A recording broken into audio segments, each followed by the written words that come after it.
study Shastra. If somebody is going to start, then first we study Tattva Bodha. Afterwards, we study this Moolam, Gita, the entire Bhagavad Gita. Then we can start with some Upanishad, all Moolam. Mundaka Upanishad, then Kathopanishad. Then we can go to Kena Upanishad, Taittiriya, and then Chandogya if it is available. And then finally we, in the Upanishads, we study Mandukya. If person is studying Brihadaranyaka, he can study Brihadaranyaka later. But generally, this Mundaka, Katha, Kena, and then Taittiriya Upanishad can be studied. And then finally Mandukya. If available, Aitareya also can be studied. Brihadaranyaka is very big. But still, if one gets chance, one can study. And afterwards, still person has got enthusiasm, he can start the Bhashyam of Bhagavad Gita and then Bhashyam of this Upanishad. And then he can study Brahma Sutra. So four sutras are very important. If still somebody has some energy, time, then he can continue studying. This is how one can study. With the grace of the Lord and the Guru, I have right understanding of the Brahman. If Brahman is infinite, it has to include me. This knowledge I have intellectually understood. But how to develop bhakti, love for Brahman? Love for Brahman means Saguna Brahma. And also later on, love for Nirguna Brahman in the sense, you understand the greatness of Ishvara. At the Saguna Brahma level, love is appreciating the greatness of Ishvara, that how Bhagavan has created this world. For us to even build one house, baal safed ho jata hai. So, this our hair turns grey. So, Bhagavan created this entire world and running it so well. Even though we may have some complaints, but the way things are, you see there is a justice in long run. So you appreciate the greatness of the Lord and also appreciate the order of Ishvara, which is gracious order. Mangala Murti Ishvaraha. More and more you appreciate the grace of Ishvara in your life, more and more devotion you will have. And later on, even this Nirguna Brahma, love in the sense that you appreciate the beauty of abiding in Nirguna Brahman. When one abides in Nirguna Brahma, how he becomes free. Appreciate the greatness of abiding in Nirguna Brahma by a wise person.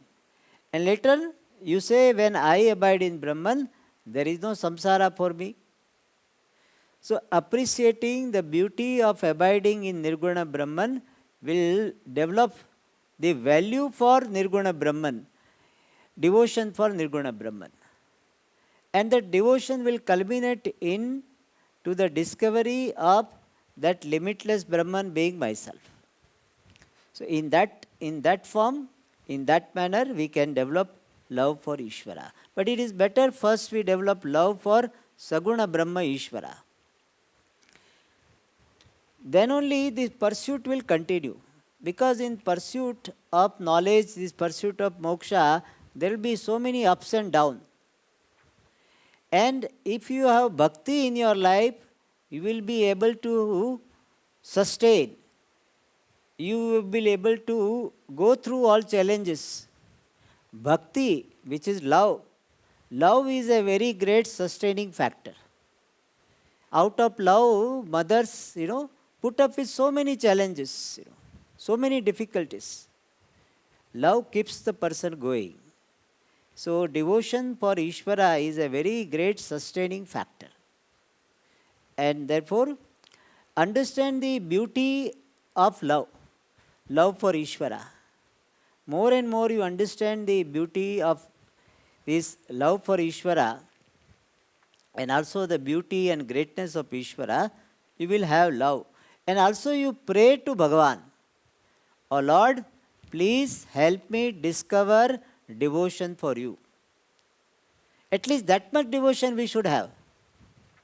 To pray to Bhagavan, that much devotion we should have. Swamiji, I don't have that much devotion to pray. Then somebody else has to pray for you. That is the only thing. If you can't pray for yourself, somebody has to pray. You tell some Mahatma, "Swamiji, you pray for me." Mahatma will pray for you. So that is how we discover. But first of all, you need to understand the importance of having devotion for Ishvara. Then only it will happen. Some people are blessed to have the devotion for Ishvara. They don't have to struggle for that. But if it is not there, these are the means we can use. Only Samadhi, Shatka Sampatti and Shravana Manana Nidhyasana are enough to get conviction and abidance. Yes, Samadhi Shatkam is representative of Viveka Vairagya as well. So, yes, if that they are there, that is good enough. Shravana Manana Nididhyasanam preceded by Sadhana Chatushtaya Sampatti, not 100%.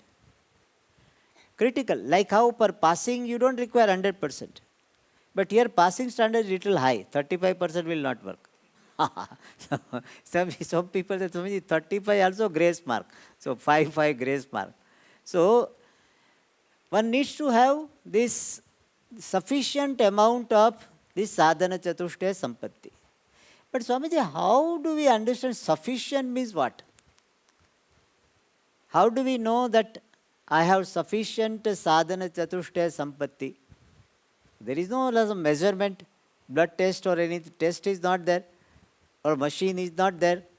Like how PET and all these tests are there, no? Similarly, you go under that, okay, आपका साधन chatushtaya 35%. थोड़ा और कर्मयोग कर लो. So, there is no such thing. So, how do we know? When you think that you have sadhana chatushtaya sampatti, you start doing shravana manana. And if your shravana manana are happening without deviation, without getting sidetracked, and you are able to remain in shravana manana without distraction, without feeling bored, then you know that you have enough shravana sadhana chatushtaya sampatti. In the class you feel more sleepy than remaining awake, then sadhana chatushtaya sampatti is less. Or sleep is less, either way. But when you have sadhana chatushtaya sampatti sufficiently, then Vedanta becomes the most interesting thing. You don't have to struggle to study. Like a child likes these cartoons. So child, we don't have to force, okay, go watch cartoon. We don't have to tell. Whenever he gets a chance, mother is out, he will switch on the TV and he will watch. So that is what you have liking for it. Jignasa is there, love for study is there, and you don't look forward to that when this study will be over. People ask this question, Swamiji, how many years we have to study? So you never ask this question that how many years I have to eat. You don't ask this question. So you enjoy the study so much. And then your sadhana chatushtaya sampatti is enough. Of course, it is not that whole life you have to study only. After some time, what you have been studying, you can contemplate without the books. That's why I told you, I don't know how many of you followed. After every class, 10 minutes you do it. That's a habit. Develop that habit of contemplation so that When books are not available, sometimes we are unwell and we cannot read the books. That time also you can contemplate. We had studied this and that was the subject matter. You pick up some shloka, one or two shloka you remember, or even the content of the shloka, then you can contemplate. So develop the habit, and that you are able to do it, then you have got sufficient sadhana chatushtaya sampatti. Like, how do you know you are strong? You keep on lifting the weight. So you are able to lift, means you are strong. And you feel, some Swami, a lot of strain, and I feel a lot of jerk. Then you need to develop little more muscle strength. Yeah, that's how we know. Trial and error.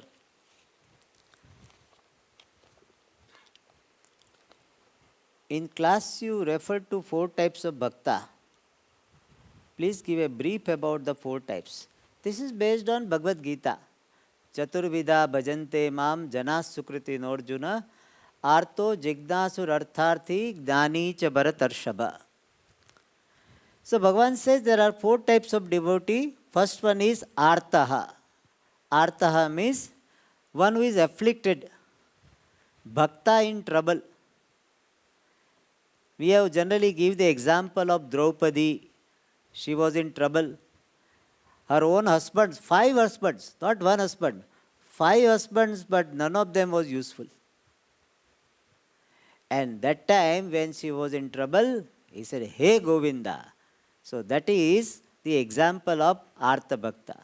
Other example of Artha means afflicted, distressed Bhakta, is Gajendra. In Shastra, Bhagavatam, this example comes that Gajendra, one elephant, the king of elephant, he went along with his wives and children to a pond and they played well.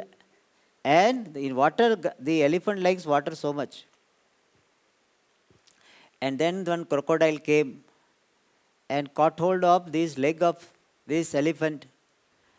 And so much time there was a fight.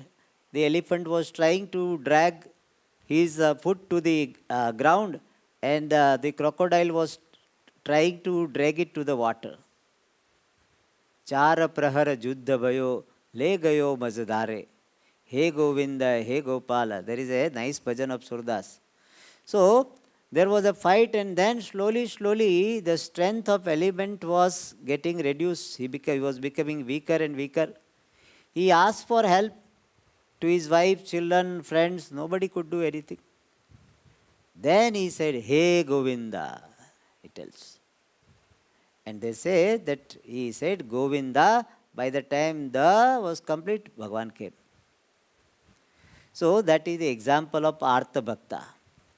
Then Artharthi means one who is not in trouble now, but he wants some material gain, some worldly thing. And for that they give the example of Dhruva. Dhruva wanted this father's love, recognition, some worldly things. So that is the example of Artharthi. Wants something materially. Then Jignasu. Jignasu Bhakta, the Bhakta who is desirous of knowledge. And the example given is Arjuna Uddhava. Uddhava was a Jignasu Bhakta. He asked question to Bhagavan. Got knowledge. And Jnani Bhakta. The Shukadeva was a Jnani Bhakta. Sanat Kumara is Jnani Bhaktas. So these are the 4 types of devotees. And there is some order. You start your relationship with Bhagavan as Artha Bhakta.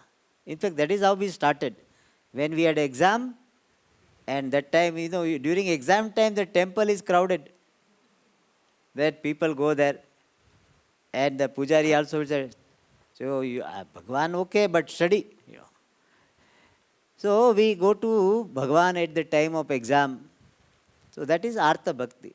And then afterwards, whenever we start something good, we pray to Bhagavan, let everything go well. Artharthi.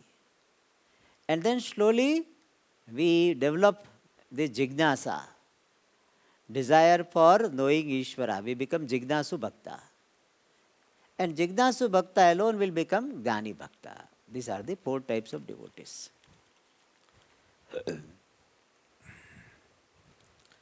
Objective difference between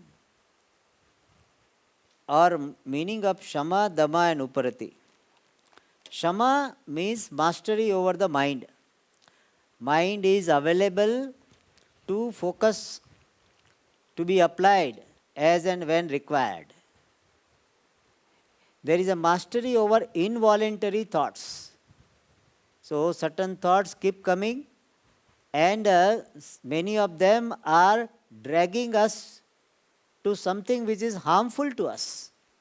Like you think of someone, why that person told me like this? He should not have told like this. Every time he does like this, I think I have to teach him a lesson, how, what to do. So this is involuntary. You did not plan, it happened. And that thought is taking you to have a fight with the person. So that is the lack of Shama. Shama means what? When that thought came, that person told me like this. Okay, he told because he had some background. May Bhagavan bless him. So that is called Shamaha. You are not letting the mind to drag you to these reactions. That is Shamaha. Damaha means my eyes are going somewhere which will create a raga in me. So I withdraw my eyes. First time seeing or not seeing is not in your hand. If something comes in front of you, you will see it. That is the characteristics of eyes. So eyes will see. But whether to stare or not to stare, that is in your hand. So eyes falling on an object, you don't have control. Because you did not know that object is like that. So eyes went there and I saw that. But after that you stare. Oh, how handsome, how beautiful that person is. Or how this beautiful dress is. So that you are staring.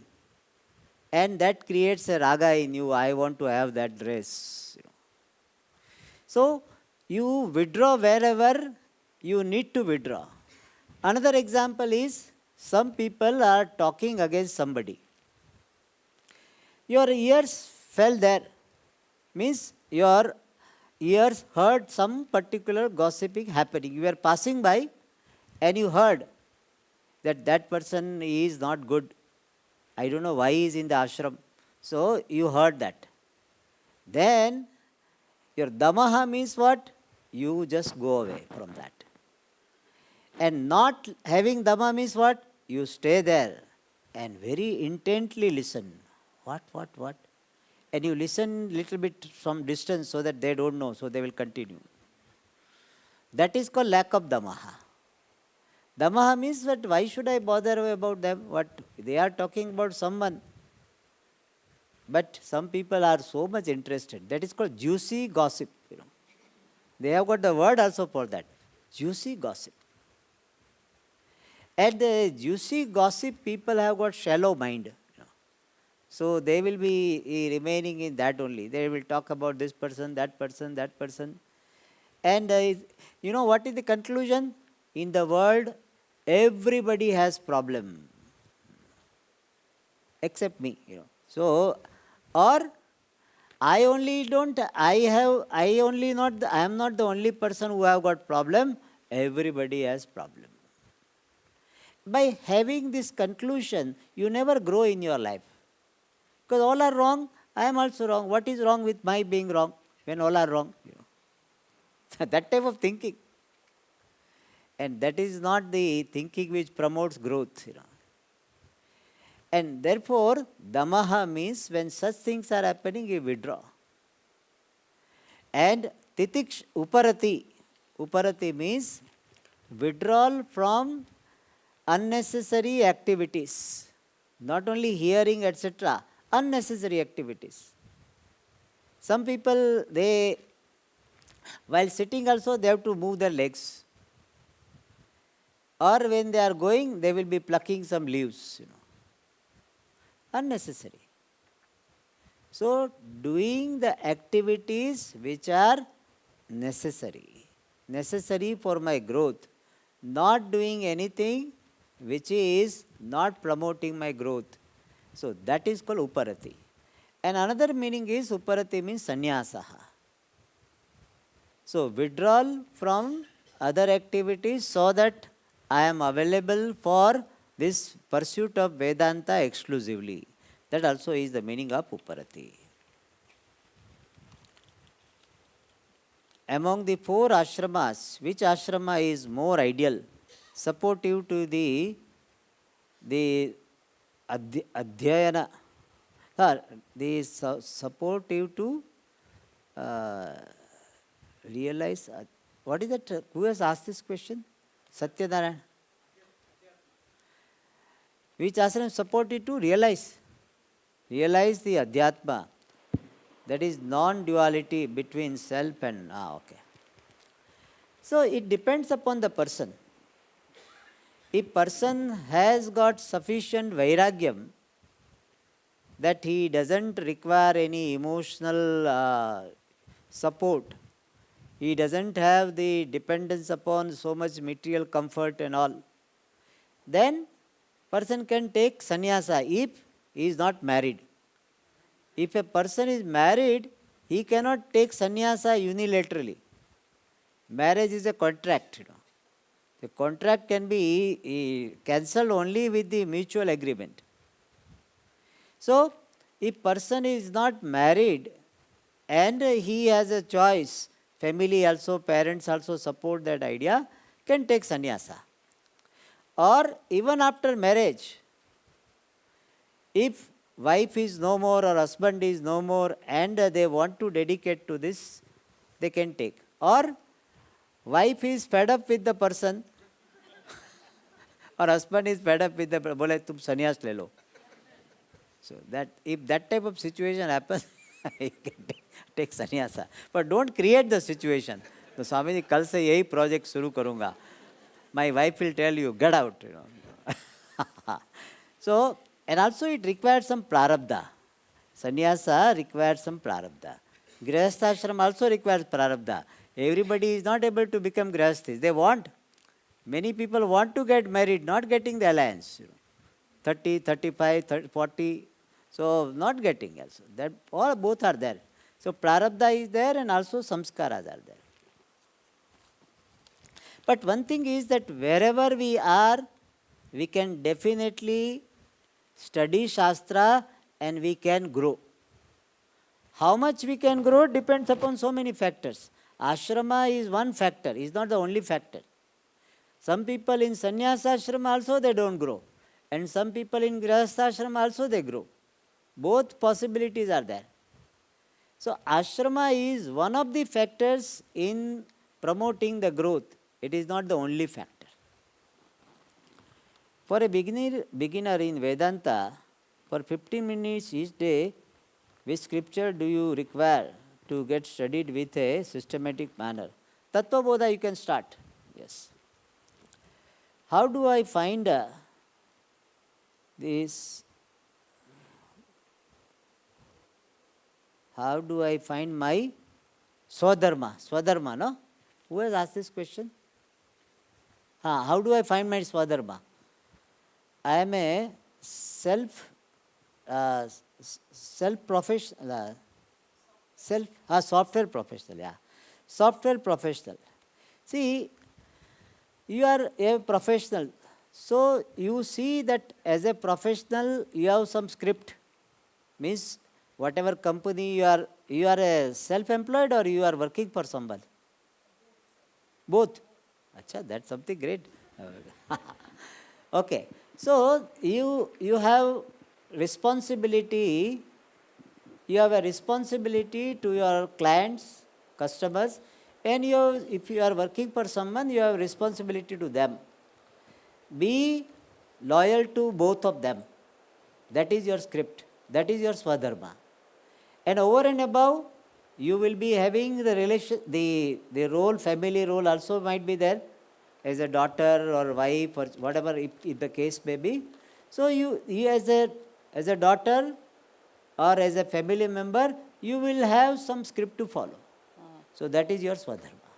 And if you have any doubt, what is my script as a daughter or a mother or something, you yourself can find out.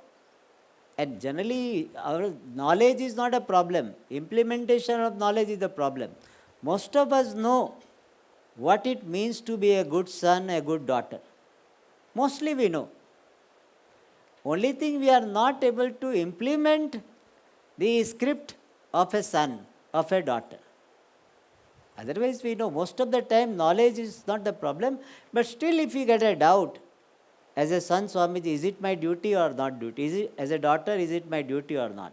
So we can ask some people. And generally, whatever role you are playing, you ask what is the script for the role. And our roles, the script, general principle is that my activity should benefit the totality. Not only me, it should benefit me also. But it should not be self-centered. That is the one principle. And I do not do unto others what I do not like others to do unto me. Those are the general principles of deciding the rules. Okay. Thanks. Yes. I like writing. Writing, no? You like writing? Yes. Yes. I write doesn't give me money. What I don't like, give me money. So very interesting. What I like to do, it doesn't give me money. What I don't like to do, it always gives money. So means what gives me money, I don't like. How will my search for my Swadharma lead to a discovery and fulfillment in living life? For now, I do what I am expected. So you can balance both. You can do something which doesn't give money. You do that. You can do what doesn't give money and what you like, provided you are doing something which gives money even though you don't like. Yeah. So in fact, you will start liking what you don't like now. When you discover that this alone is giving me the time and scope for doing what I like. Right. So therefore, this also is very good. So you start thanking that particular job. Because of this job alone, I am able to have money so that I can do those activities which do not give money. So you can balance both. Pranam Swamiji. Okay. In life, generally, we need not have the approach of A or B when A and B are possible. Morning, Your Holiness was mentioning we take up Varnas as per our role. Is Varna interchangeable? Orthodox following ways Varna is based on birth. Is there any Shastra, Prabhana to say it's otherwise? Yeah, we have some instances when the children of Kshatriya became Brahmanas. Vishwamitra also became Brahmarshi. So we have some instances. Yeah. So one can even though one is Brahmana, but certain activities like study Shastra and all, they can do it. And a certain type of teaching also can be done. Certain teaching is not done by traditionally, if you are asking traditionally. Nowadays all are teaching. But generally certain officiating the ritual, that is not done by the people who are not born in Brahmana family. But there are some people who are not that and still they do it.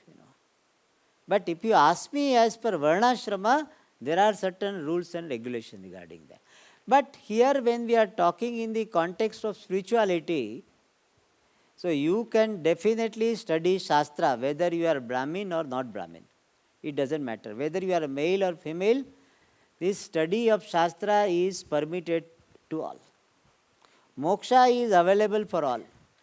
Seva, which gives you Chitta Shuddhi, is available to all.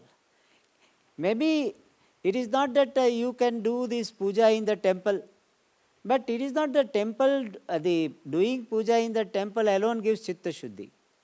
Sweeping the floor also gives Chitta Shuddhi. And that is they will allow. In fact, they are looking for. They are waiting for some people like that. So, Chitta Shuddhi, when your goal is spiritual, you always have enough avenues to grow. So sometimes we are fussy that why am I not allowed to do this? So you should ask this question, that what I want is this Chitta Shuddhi, or I want to prove a point. Sadhaka's approach should not be that I want to prove a point that I also can do it. What for?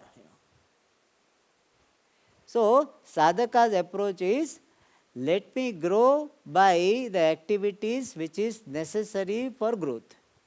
And you always have the activities which will help you grow. And for growing, you do not require particular activities. Any activity done with proper spirit gives Chitta Shuddhi. That's what Bhagavan says in the 18th chapter. Swakarmana tam abhyarcha siddhim vindati manavaha. Whatever karma you do, make it as a puja, it will help you grow. All right. But if one wants to change the varna, there were some instances, but nowadays it doesn't happen. But we have got called karma brahmana, these guna brahmana and jati brahmana. So somebody can be jati brahmana, means born in brahmana family, but he is doing the business. So what is he? By karma he is a Vaishya. And his disposition may be lazy. So he is, by karma wise he is a Vaishya, and guna wise he can be Shudra also.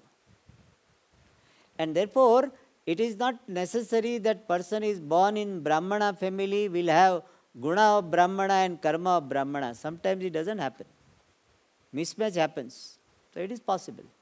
So even if you are Brahmana or not Brahmana, to get moksha, you have to become guna Brahmana. Whichever community, class you are born, becoming guna Brahmana is a necessity for moksha. So wherever in Shastra we say, in the Adhyatma Shastra, that Brahmanaha Nirvedamayat. So Brahmana has to be understood as guna Brahmana. When it is Brahmana word comes in the context of Karma Kanda, there Brahmana we understand as Jati Brahmana and Karma Brahmana. But in the context of Vedanta, it is Guna Brahmana. In the second paragraph, word Abhyasa is mentioned twice. Shravana, Midan, Nididhyasana Abhyasa and Tattvajnana Abhyasa. Are they both not referring to the same thing? So, that is what Tattvajnana Abhyasa is in the form of Shravana Manana Abhyasa.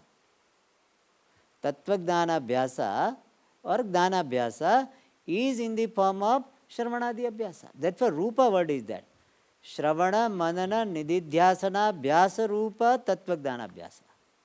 It means both are conveying. Jnana Abhyasa is in the form of Shravanadi Abhyasa. Both are Abhyasa. Swamiji mentioned Vanaprastha also is a source of inspiration. But do people even have access to him? Yes. Generally, Vanaprastha will be staying nearby.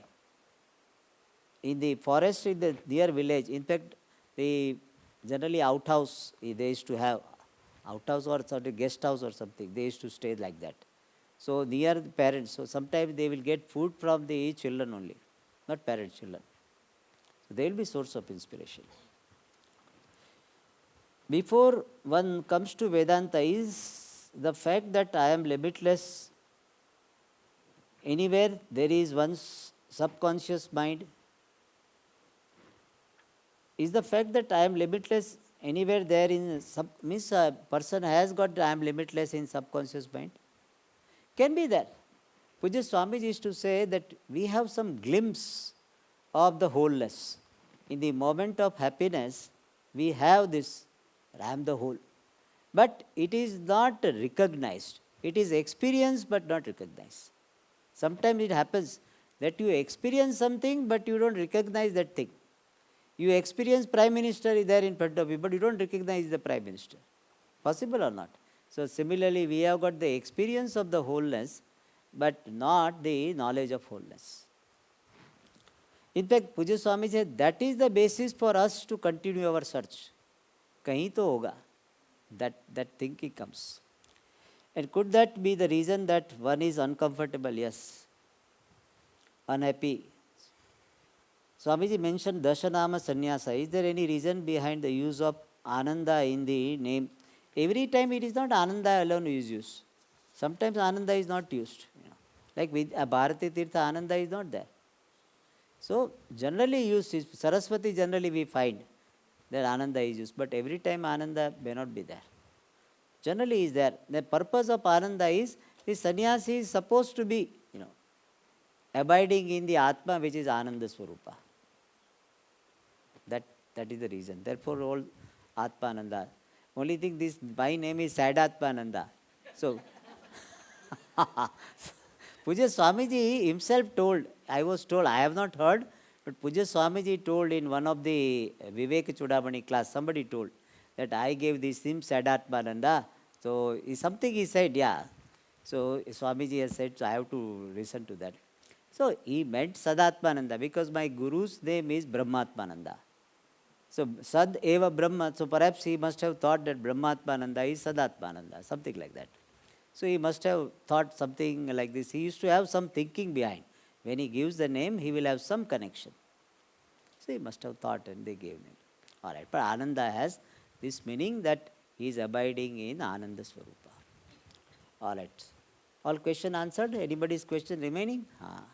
Oh yeah, one more is there.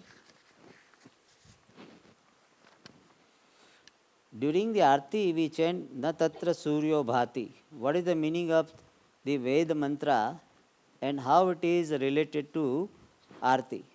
Tomorrow I will explain this.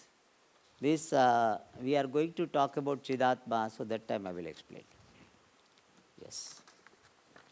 But why it is chanted? Because Kutoya Magnihi.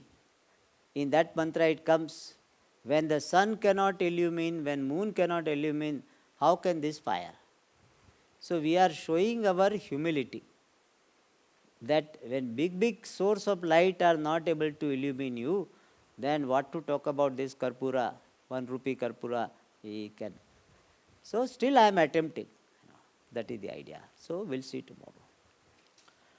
Om Purnamadah Purnamidam Purnat Purnamudachyate Purnasya Purnamadaya Purnameva Vashishyate.